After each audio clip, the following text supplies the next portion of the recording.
जो मन से जीत गया उसे दुनिया में कोई हराने वाला पैदा नहीं हो सकता। ये आपकी ताकत है सम्मानित साहब। इसके लिए विरोधी खेमे के लोग आपको दबाने का प्रयास करते हैं, बार बार परेशान करने का प्रयास करते हैं, लेकिन हमारे बीच में साहब काशीराम आए।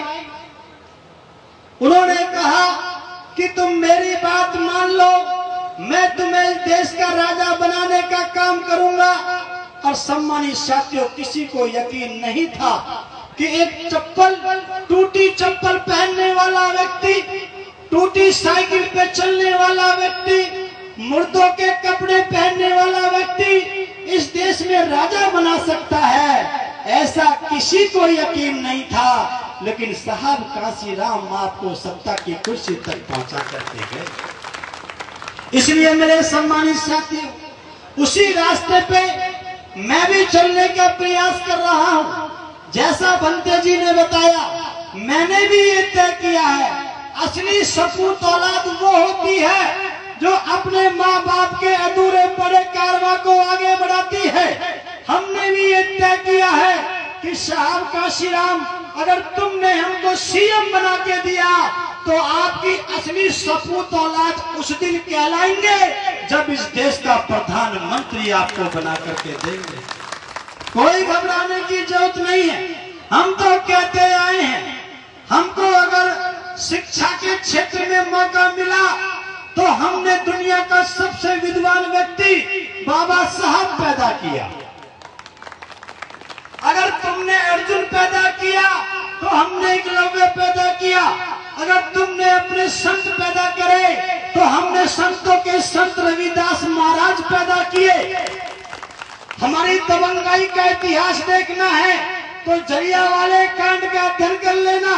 हजारों लोग मारे गए थे विदेशी शासकों के द्वारा। उनका बदला लेने के लिए किसी का खून नहीं खोला। अगर खून खोला तो हमारे समाज के उधम सिंह का खून खोला, जिसने जनरल डायर को उसके घर में घुस के जाके गोली मारने का काम किया। हमसे बात करते हो, अगर आगे बात करते हो, तुमने राजनीति करी, खराब राजनीति करी, देश को बर्बाद किया। हमने नेताओं के नेता साहब काशीराम को पैदा किया।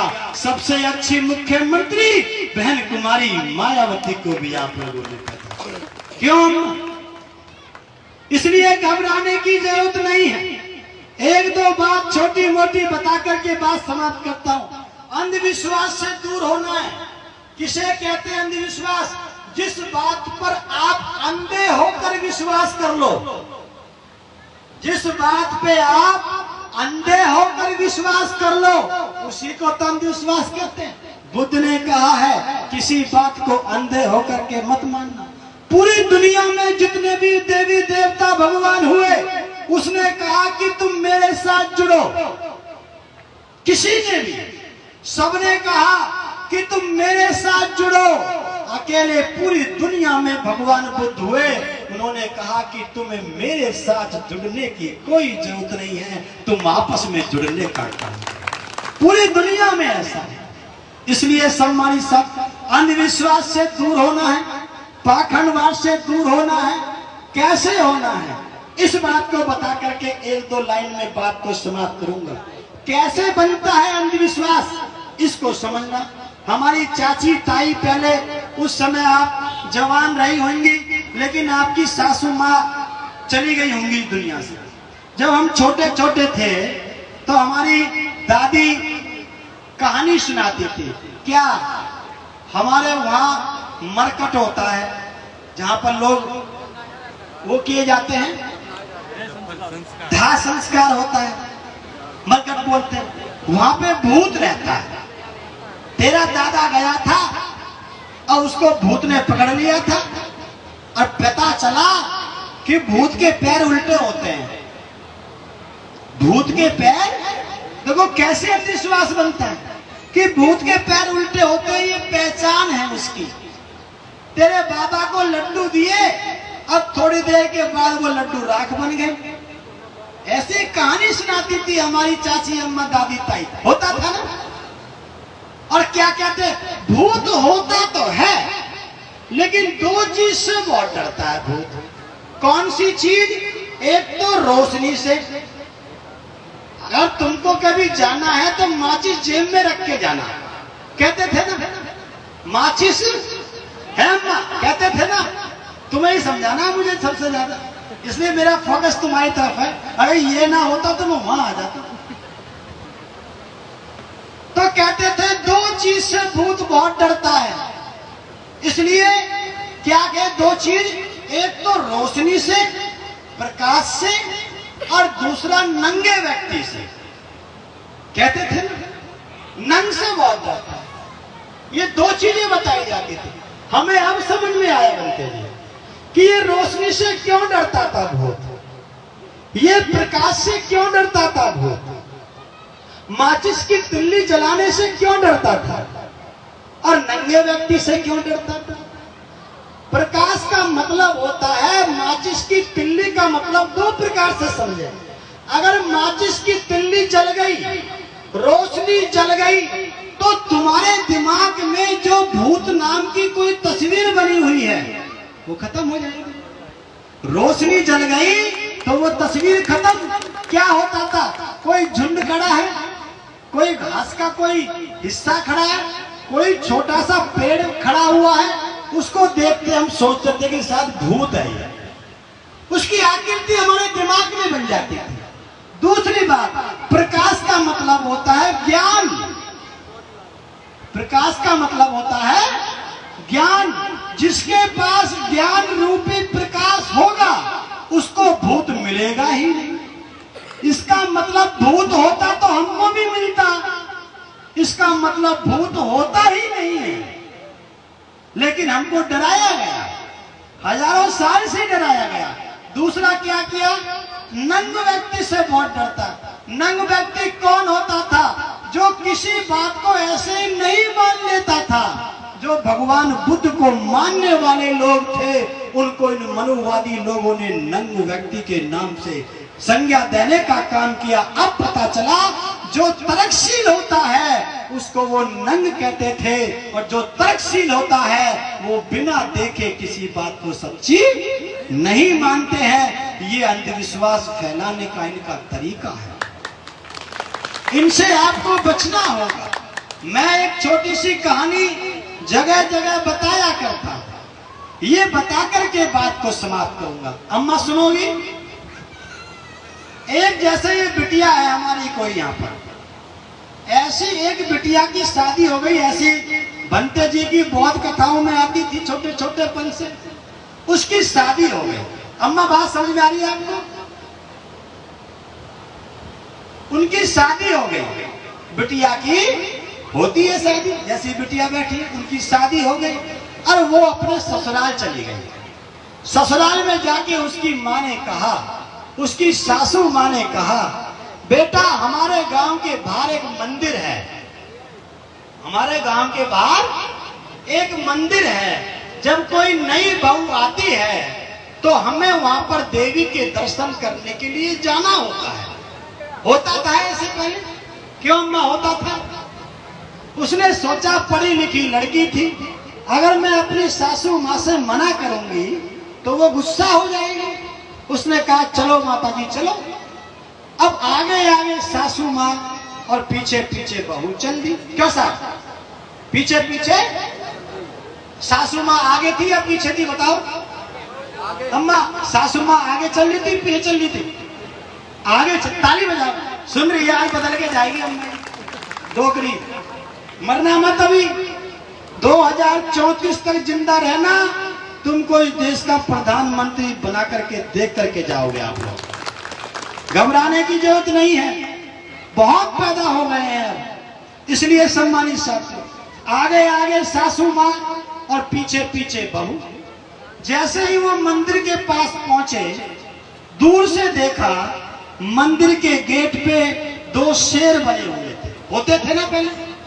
उसने कहा मम्मी वापस चलो, ये शेर हमको खा जाएंगे। उसने सोचा बहू पढ़ी लिखी तो है लेकिन सीधी आ गया। क्यों साहब? लेकिन सीधी आ गई। उसने कहा बेटा ये पत्थर के शेर हैं, ये खाते नहीं। अच्छा मम्मी, ये पत्थर के शेर खाते नहीं है? बोले हाँ ठीक। इतनी देर में एक ऐसा छोटा सा देवर था उस लड़की का, छोटे छोटे जो चूजे होते हैं 8-7 साल के जो देवर होते हैं, वो भाग के गया और शेर के ऊपर जाके चढ़ गया। शेर के ऊपर जाके चढ़ के उसके मुंह में हाथ डाल के बोला, भाभी देख, ये पत्थर का शेर है, ये खाता नहीं है, आजा। डरने की जरूरत नहीं है। क्यों? वो छोटा देवर भग के गया, मैं तो उस पर रोज चढ़ता हूँ, मैं तो उसके मुंह में रोज वो डालता हूँ हाथ अपना, ये नहीं खाता। चलो जी आगे चलो। जैसे ही आगे चले, मंदिर के अंदर प्रवेश किया, उसके उल्टे हाथ पे एक गाय के नीचे उसका बछड़ा दूध पी रहा था। होता था ऐसे, जानते होंगे आप तो सब लोग। एक बछड़ा उसका दूध पिया था। उसने कहा, मम्मी मेरी थाली पकड़ो, मैं घर जाती हूँ और बाल्टी लेके आती हूँ, ये बछड़ा सारा दूध पी जाएगा, इसका पेट खराब हो जाएगा, इसको तब तक तुम हटाओ और मैं घर से बाल्टी लेके आती हूँ, इसका दूध निकालेंगे और घर जाकर के खीर बनाएंगे। उसने कहा, सिर में हाथ मार के कहा, मैं तो सोच रही तू पढ़ी लिखी है। मैंने सोची तू हमारा लड़का है, तुझे पढ़ी लिखी लेके आया, BA MA लेके आया। अब मैं तो शुरू में तुझे सीधी मान रही थी, तू तो निठल्ली पागल है। जब तुझको हमने कहा अपना हाथ दिखा, इसको छू के देख, ये पत्थर की गाय है, ये पत्थर का बछड़ा है, ना ये दूध देती है ना ये दूध। बोल दुकरिया, बोल, आज बोलना पड़ेगा। दुकरिया तेरे लिए आया हूं मैं, सुन नहीं लिया मेरी? तो पत्थर का वो दूध नहीं पीता। अब उसके बाद में बात आगे बढ़ी। उसके बाद वो मेन पॉइंट पे पहुंच गए, दोनों सारा विद फैमिली मेन पॉइंट पे पहुंच गए, अंदर वाली मूर्ति पे। उसने कहा, बेटा इसके 5-7 चक्कर लगा और जो तुझे मांगना है वो मांगना। तो तब उस लड़की ने कहा, मम्मी छूने से तो मुझे ऐसे लगता है जैसे ये देवी पत्थर की है। मम्मी मांगने से पहले मेरी बात सुनो। जब पत्थर का शेर खा नहीं सकता, पत्थर की गाय दूध नहीं दे सकती, पत्थर का बछड़ा दूध पी नहीं सकता, तो ये पत्थर की देवी मुझे कुछ देने वाली नहीं है। जो दोगी वो आप होगी, मेरी देवी आप हो। जिसने मुझे जन्म दिया वो है, उसको मैं पीछे छोड़ के चली आई। अब मेरी देवी माँ आप हो। अगर मुझे कोई संकट आएगा 1 साल के बाद, तो मेरी सेवा आप करोगे। क्यों करेगी? करती है, बहू की सेवा नहीं करती? करती है, करते हैं। तो मेरे सम्मानित साथियों, आज हो क्या रहा है? जो नकली देवी है उस पे हम लड्डू चढ़ाते हैं, जो असली देवी माँ, बहन, बेटी, बहू, वाइफ के रूप में जो है उस पे हम डंडा चलाते हैं। असली देवी पे डंडा चलाएंगे और नकली पे लड्डू चढ़ाएंगे तो हमारा कभी भला होने वाला नहीं है। हमारी देवी आपने भगवान बुद्ध को पैदा किया, आपने बाबा साहब को पैदा किया, आपने इन सभी महापुरुषों को पैदा किया, तो नमन करेंगे तो हम आपको नमन करेंगे, हम किसी झूठी देवी को नमन नहीं करेंगे। इसलिए सम्मानित साथी, ये कारवां यहाँ तक चल रहा है और भंते जी और जो उनकी टीम है वो इनको लेकर के चल रही है। बातें तो बहुत सी थी, लेकिन माहौल इस समय दूसरा है। घबराने की जरूरत नहीं है। बहुत सारे लोग अब फील्ड में आ चुके हैं। हमने भी ये तय किया है कि तुम इस देश को बर्बाद करना चाहते हो तो हम इस देश को बचाना चाहते हैं। क्या साहब? और बुद्ध ने कहा है, मारने वाले से बचाने वाला बड़ा होता है। जैसा अभी साहब ने बताया था, वो हंस मारने का जो घटनाएं घटी थी। इसलिए हम कहना चाहते हैं, जैसा कि अभी अम्बेडकर जी ने कहा तुम हमारे संविधान को बदलने की बात करते हो, तो हम तुम्हारे लिए कहना चाहते हैं, हम तुम्हारा तख्त भी बदल देंगे, तुम्हारा ताज भी बदल देंगे। अरे तुम इस संविधान को क्या बदलोगे, उससे पहले हम तुम्हारी सरकार ही बदल देंगे। कैसे? हमारे बहुत से साथी पूछेंगे, अरे ये हमारे ही आ रही है। अरे हम तो सोच रहे हैं मीटिंग इतनी, आ जाओ आ जाओ आ जाओ। चलो मैं बात खत्म कर, आ जाओ बेटा। तो सम्मानित साथियों, वास्तव में बहुत दिलेर का काम है। और कहा था मैं, क्या बोल रहा था? एक बात, प्रधानमंत्री कैसे बनेगा? अम्मा, प्रधानमंत्री कैसे बनेगा? अभी 1 मिनट में आपको पता चलेगा। जितने सांसद अखिलेश यादव जी के पास हैं, कोई साथी बता सकता है कितने सांसद हैं अखिलेश के पास? कोई बता सकता है अखिलेश के पास कितने सांसद हैं? 37 37 है ना? 37 है। बीजेपी की सरकार पूर्ण बहुमत की है या अल्पमत की है? अल्प। ताली बजाओ, बढ़िया ताली बजाओ। कुछ नहीं कर रही, बैठी बैठी ताली बजा कम से कम।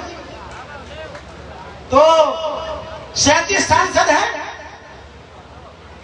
अल्पमत की सरकार है, बीजेपी लंगड़ी सरकार है। जितने 37 सांसद समाजवादी पार्टी के पास हैं, अगर ये इतने सांसद साहब काशीराम के पास होते, तो आज तुम्हारा इस देश में प्रधानमंत्री होता।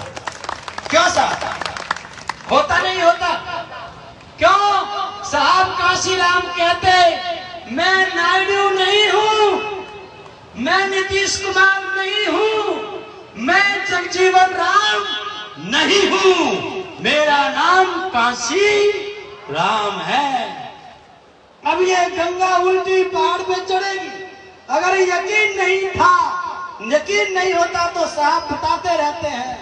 1995 में बीएसपी के पास केवल 67 विधायक थे और बीजेपी के पास 150 विधायक थे, लेकिन सरकार बहन कुमारी मायावती की बनी, काशीराम की बनी थी।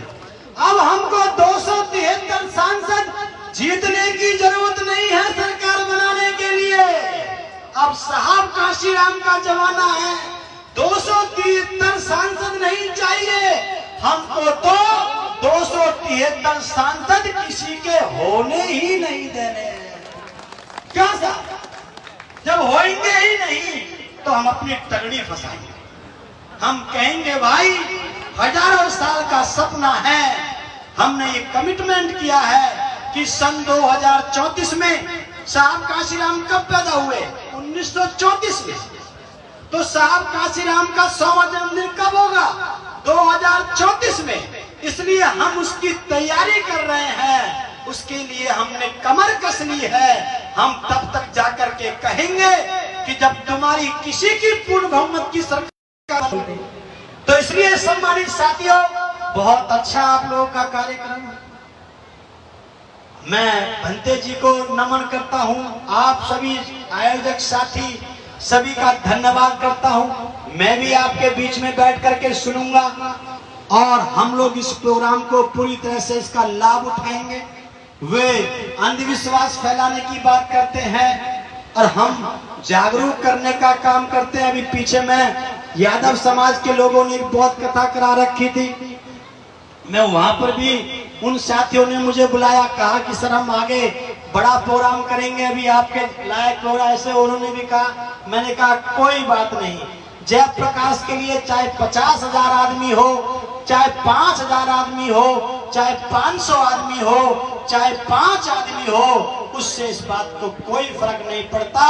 जब साहब काशीराम 5 आदमी से मिलने के लिए 500 किलोमीटर दूर जा सकते हैं, तो मैं तो साइकिल से आज नहीं चलता। मुझे तो केवल अपने साथी से बोलना है कि गाड़ी में सेल्फ मारो और मुझे कन्नौज लेकर के चलो। क्यों नहीं?